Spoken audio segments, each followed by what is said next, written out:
pakiusap, baka bigyan nyo na lang po kami ng tubig. Maawa kayo sa amin. Hirap na kami. Parliamentary election ay mangyayari na sa October 13. Rahim, Assalamualaikum. Assalamualaikum. Waalaikumsalam. Good morning, ladies and gentlemen. Ang ganda-ganda ng building nyo, Supreme Court. Good morning! Bukas ay magdadala na ako ng kumot at unan dito hanggat hindi nyo kami pinapansin. Comelec, stop weaponizing TRO to justify delaying of October 13, 2025 prime election. Yes, to October 13, 2025 election. What the postponement? Nabubulo na ako dito. Araw-arawin ko kayo. Kaya po, nakikiusap kami sa mga justice. Kami po ay Filipino citizen under democratic and we deserve to be served. Kaya po, nakikiusap kami na ituloy ang October 13 parliamentary election. As you know po, dapat ang Pilipinas, according to Oxford, USA, ay hindi kasapi na ang Mindanao. Pero, inatin nyo. Therefore, bigyan nyo kami ng fair na batas. Huwag yung gusto nyo naman. Kaya pa, stop divide and rule.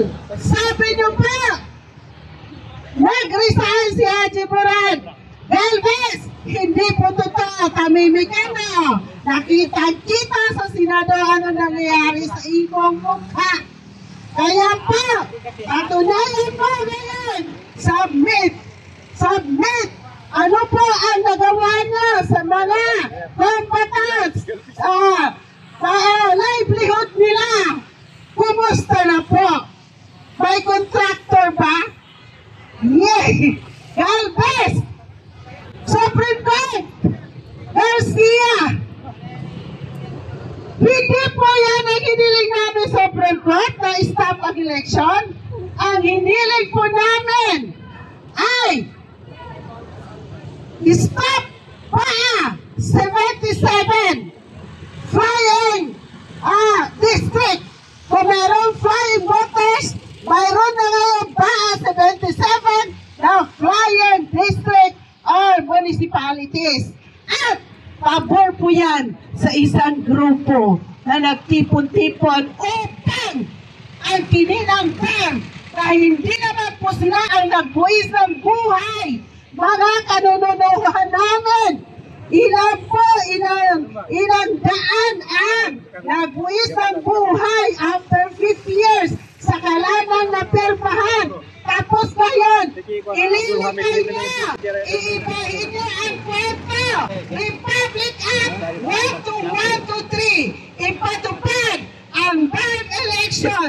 Ituloy sa October 13, 2025.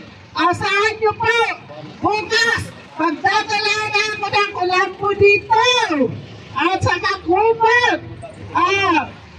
Pakiusap, baka bigyan nyo na lang po kami ng tubig para mawala ang init sa aming mga lalamunan.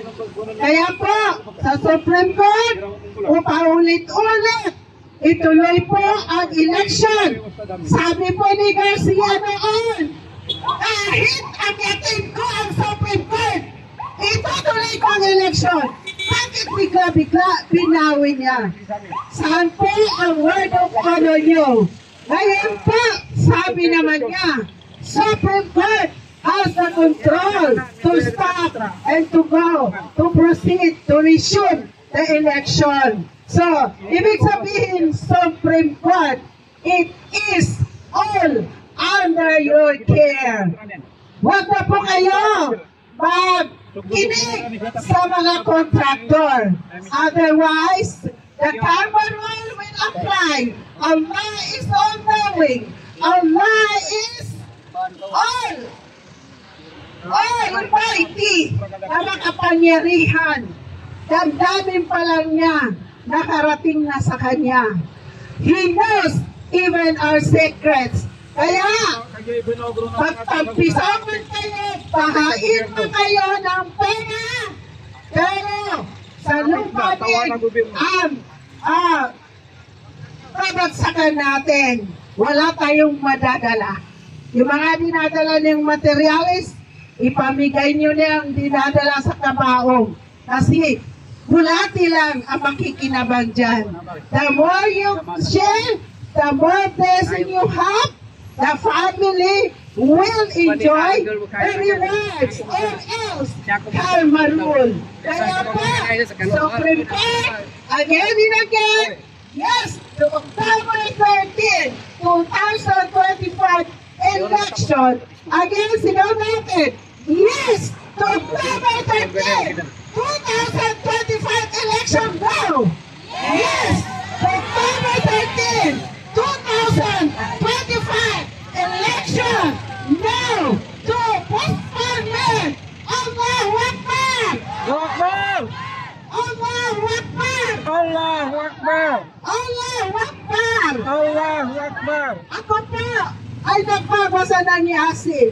Alam niyo ang Quran?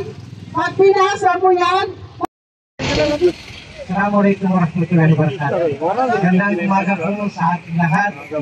Magandang umaga po sa mga kapulisan na nandito ngayon. Magandang umaga po sa ating mga kaibigan na media.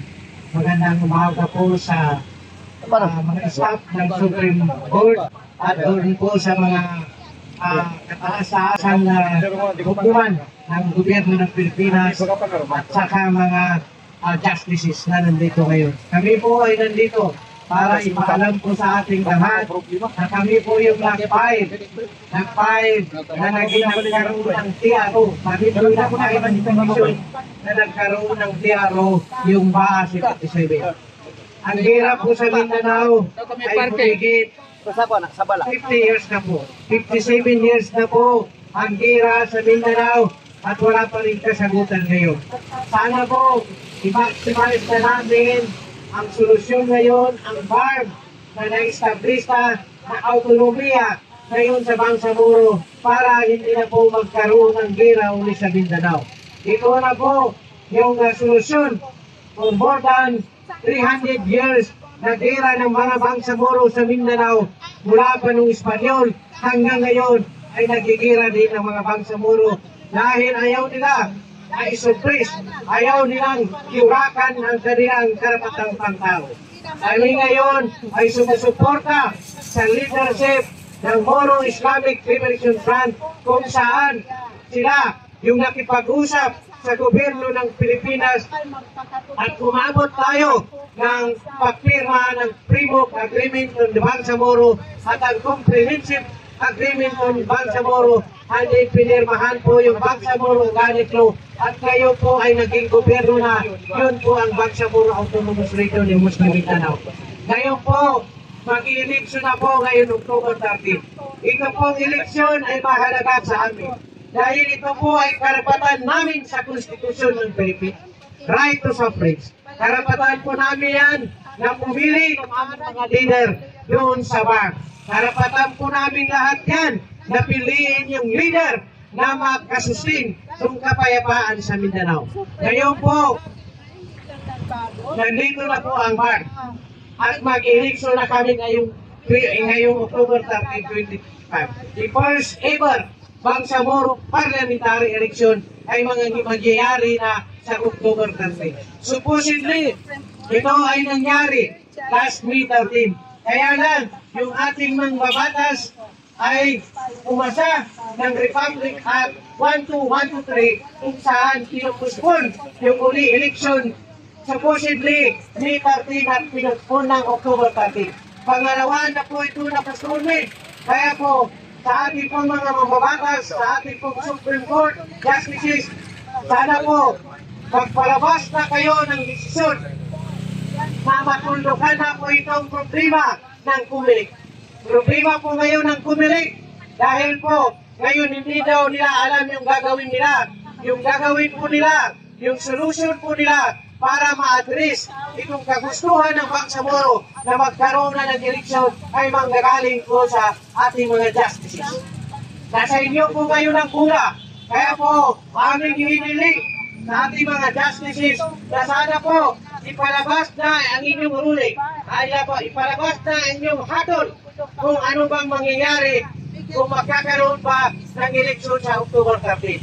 Nandito po kami representing the Bangsamoro people in Mindanao, in the Bangsamoro na nananawagan para hilingin sa ating Supreme Court na ipalabas na po ang resulta, ano po yung final na ruling nila sa TRO na nangyari po last October o last September 16 na pinalabas ng Supreme Court.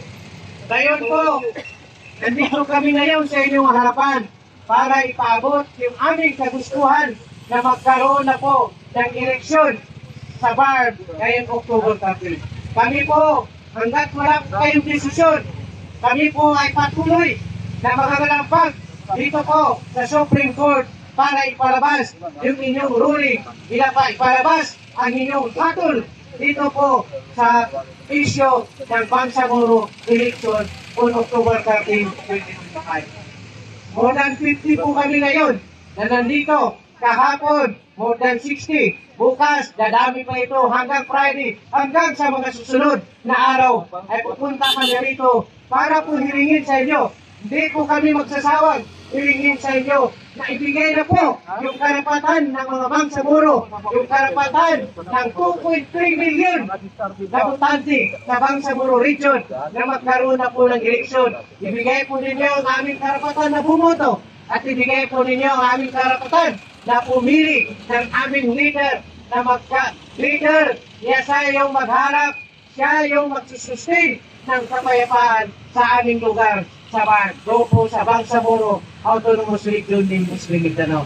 Kayo po, bilang panghuli, kami po ay nagpapasalamat sa lahat ng dumalo ngayon, sa aming mga kabangsamoro, sa ating mga kapulisan, sa aming leaders na nandito ngayon, ang galing sa different communities ng Bangsamoro sa inyong pagdalo at inyong pag-express ng inyong kagustuhan na mangyayari na po yung October 13 election. Sa ating pong Supreme Court Justices, sana po ilabas na po ninyo ang inyong desisyon. Kami po ay maghihintay. Kami po ay maghihintay na sana po yung BA 77 ay tuluyan ng ibasura. Tuluyan na pong ibasura dahil ang BA 77 ay hindi po makakabuti sa aming mga region, sa aming mga communities. Dahil ito po ay may lamang gerrymandering.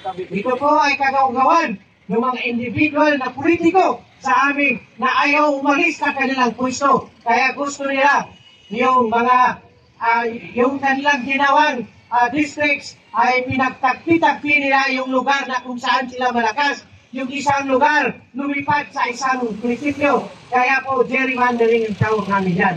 So ayaw po namin dyan at sana po ibasura na po ang BA 77 at balik po tayo sa BA 58 para magkaroon na po ng eleksyon sa aming lugar. Maraming salamat po. Wassalamualaikum warahmatullahi wabarakatuh. Sa palawanan sa aming mga nasama ang Supreme Court nananawagan po kami na sana po ay niyong gamitin ang TRO upang hindi matuloy ang elections sa October 13, 2025. Bilang isang ina, gusto namin maging payapa, magkaisa, upang ang aming mga anak ay magkaroon ng matiwasay, may kalayaan, pagkakaisa ang buong Bangsamoro. Kaya sana po sa Comelec, nakikiusap po kami na sana po huwag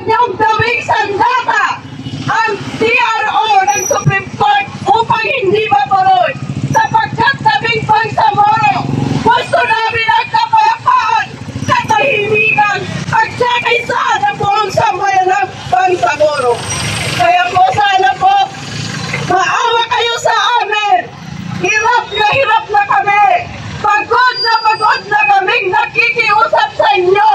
Walang ulat, walang init na aming naranasan. Nagtitiis kami, nagsasakripisyo para po sa aming mga ninuno na tumaranas ng iyara sa loob Bangsamoro. Kaya sana po, magkinig po kayo at nananawagan kami ngayon bilang grupo ng mga ina. Sana po, mapagbigyan niyo kami. Huwag niyo pong hayaan magkakagulo ang Bangsamoro sapagkat ito lang ang aming sanjata na magkaroon ng kapayapaan sa Bangsamoro. Maraming salamat po.